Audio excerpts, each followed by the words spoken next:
بھائیو آج کی گفتگو انتہائی کریٹیکل ہے، لہٰذا میں اپنا وہی اعلان رپیٹ کر دوں جو میں اکثر کیا کرتا ہوں کہ الحمدللہ میری روٹی دین کے ساتھ نہیں جڑی ہوئی، اور میں اپنی ذات کی خاطر دین سے 1 روپیہ کمانے کو بھی قطعاً حرام سمجھتا ہوں۔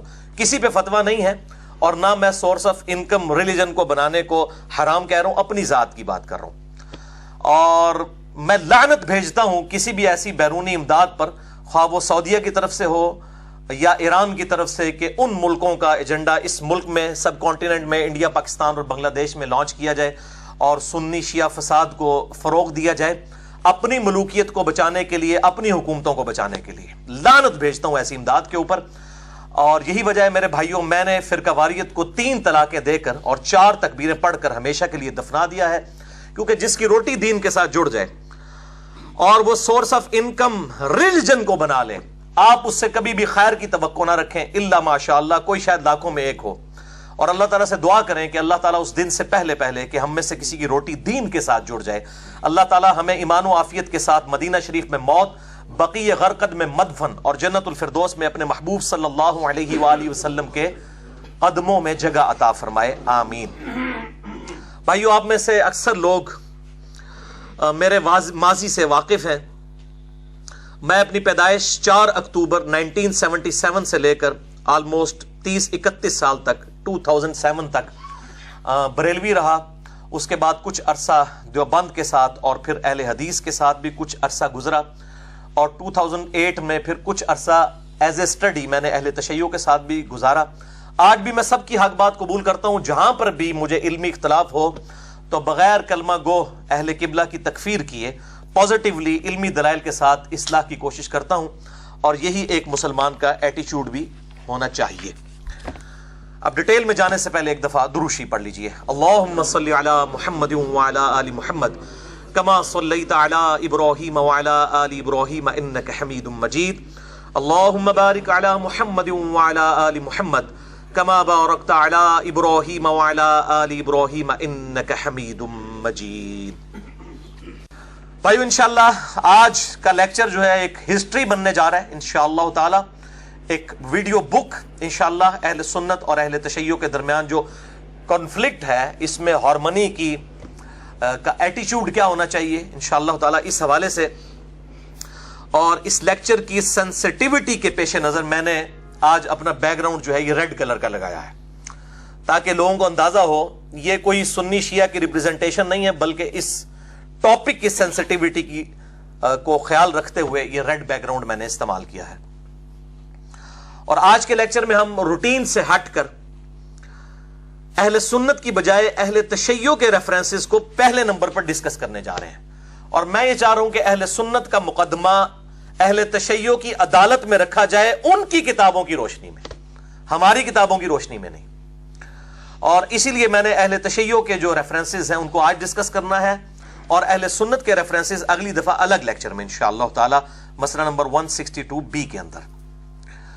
اور یہاں پر میں سنی اور شیعہ عوام کے لیے تمہیداً کچھ باتیں عرض کر دوں، کیونکہ میں نے جس کتاب کا حوالہ دینا ہے اس کا مقام اہل تشیع کے ہاں من و عن اسی طریقے سے ہے جس طرح اہل سنت کے ہاں صحیح بخاری کا مقام ہے۔ اگرچہ اصول الکافی کتاب ہے ان کی احادیث کی، وہ آپ کہہ سکتے ہیں صحیح بخاری کے مقابلے کے اوپر اس کتاب کو وہ مانتے ہیں، اور وہ بھی امام بخاری رحمہ اللہ تعالیٰ کے 50-60 سال کے بعد لکھی گئی، لیکن جس کتاب کو شہرت حاصل ہوئی وہ ہے میرے بھائیوں یہ کتاب نہج البلاغہ۔ یہ اہل تشیع کے بچے کو اس کتاب کا اندازہ ہے کہ یہ کتاب اہل تشیع کی مین سٹریم کی نمبر 1 کتاب ہے قرآن حکیم کے بعد۔ سیدنا مولا علی رضی اللہ تعالیٰ عنہ علیہ السلام کے خطبات کا یہ مجموعہ ہے نہج البلاغہ، اور یہ میرے ہاتھ میں جو ترجمہ ہے یہ میرے بھائیوں اہل تشیع کا سب سے بیسٹ ترجمہ پاکستان کے اندر، ان کے جو بہت بڑے اسکالر ہیں مفتی جعفر حسین صاحب، ان کا ترجمہ ہے، اور یہ شائع ہوا ہے امامیہ کتب خانہ مغل حویلی اندرون موچی دروازہ لاہور سے۔ اور اس میں سے میں انشاءاللہ مولانا علی علیہ السلام کے خطبات